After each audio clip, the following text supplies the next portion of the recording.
Welcome to the Slop Farm. Enjoy the video. You start by verifying the exact profile link you received or copied. This matters because slight differences change the destination. Once done, make sure your account credentials are ready and correct, and choose a secure network to avoid interception. If you use a password manager, open it now to autofill later.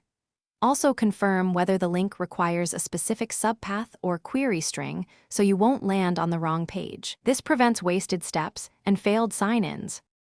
You open the profile link in a primary browser tab and watch the URL for redirects. This tells you if you're headed to a login gate. Next, enter credentials or choose single sign-on if available. Using SSO reduces password reuse.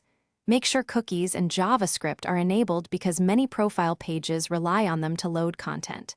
If a two-factor prompt appears, prepare your authentication method now. Once authenticated, the site should redirect you to the profile automatically. You should now confirm you're on the intended profile by checking distinctive details like username, photo, or bio. If the page shows a generic login or an error, clear your cache and cookies or open the link in a private window and retry. This often resolves stale session issues. If two-factor or recovery is blocking you, follow the site's account recovery flow or request a support ticket. One key troubleshooting tip: test the link in another browser to isolate local settings problems. Thanks for watching. Consider subscribing if we helped you today.